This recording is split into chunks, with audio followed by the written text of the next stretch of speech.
If you're like me, before I started Huntsville Underground, I had never even heard of the word grotto, much less knew that Huntsville had its own. Grottos are essentially local chapters of the National Speleological Society.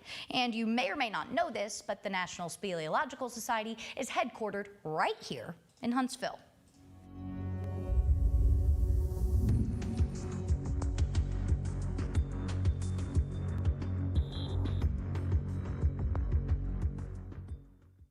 Being home to the NSS, being known as the Cave City to many, and being a national caving hotspot, Huntsville is bound to have an abundance of cavers. And luckily for those interested in caving, there's a Huntsville Grotto, a group consisting of various individuals that can all bond over one thing: their love for adventure. It's the fellowship. Well, they're a family. Cavers are a unique breed, though. None of us are alike.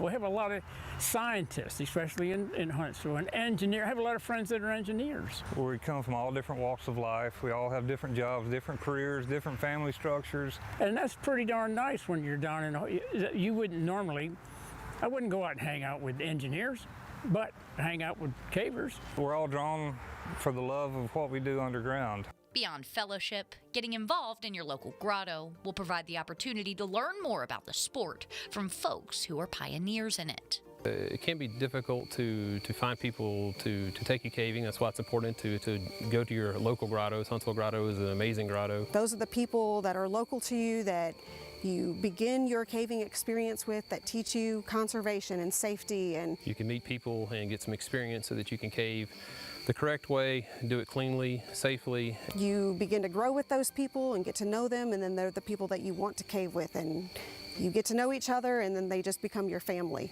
And just like any family should, the Huntsville Grotto, and cavers in general, pride themselves in sticking together. A lot of these people that I've met, I've known for 25 years now. I'll know them until I die. If you're in need, the cavers will show up. I mean, that's just what we do. With Huntsville Underground, I'm Nixon Norman, Fox 54 News. And for the last time, remember, oftentimes caves are located on private property and or require a permit to access. So be sure you do your research before ever seeking out a cave. Make sure you have the correct gear before entering and understand that caves are meant to be preserved. I've so enjoyed going underground with you, and of course, to rewatch any of Huntsville Underground, you can head on over to Fox 54's website or our YouTube channel. Kanisha.